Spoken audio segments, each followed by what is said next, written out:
देखिए, जब से जेपीसी स्टार्ट हुई है, स्टेक होल्डर्स को बुलाया गया था।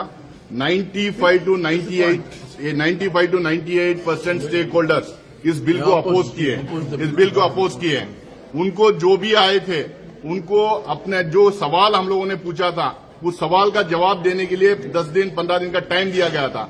वो जो जवाब आया है, वो जवाब मिनिस्ट्री हो या जेपीसी चेयरमैन हो, मेंबर्स को सप्लाई नहीं किए, मेंबर्स को उन्होंने दिया नहीं है। उसके ऊपर डिस्कशन फिर नहीं हुआ है। उसके बाद जब सारे स्टेक होल्डर्स के साथ मीटिंग खत्म हो गई है, उसके बाद क्लॉज टू क्लॉज डिस्कशन होता है। ये पार्ट ऑफ द प्रोसीजर है।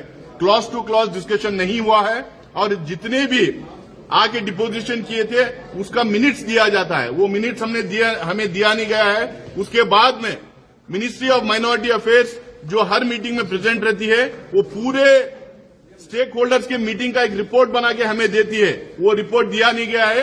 ऑल ऑफ ए सडन हम लोगों को 48 आवर्स टाइम दिया गया था अमेंडमेंट्स मूव करने के लिए।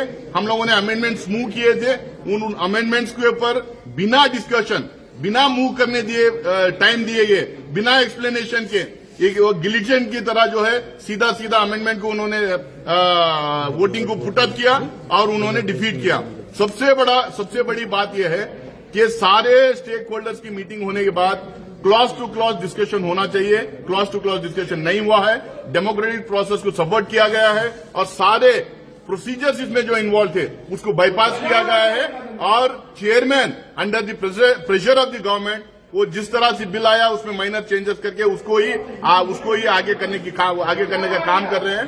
और हम चाहते हैं कि इसके ऊपर डिस्कशन हो, लेकिन बिल्कुल डिस्कशन नहीं हुआ। लेकिन जिस तरह से पार्लियामेंट के अंदर बिल आई थी उसी तरह से ले जाने की कोशिश करते हैं। Entire JPC process is a farce and all the depositions have not been taken in consideration. 98% had opposed this. 98% of the stakeholders had opposed this bill. That should have been taken in consideration. They have not taken this into consideration at all. So we are opposed and we are boycotted it now.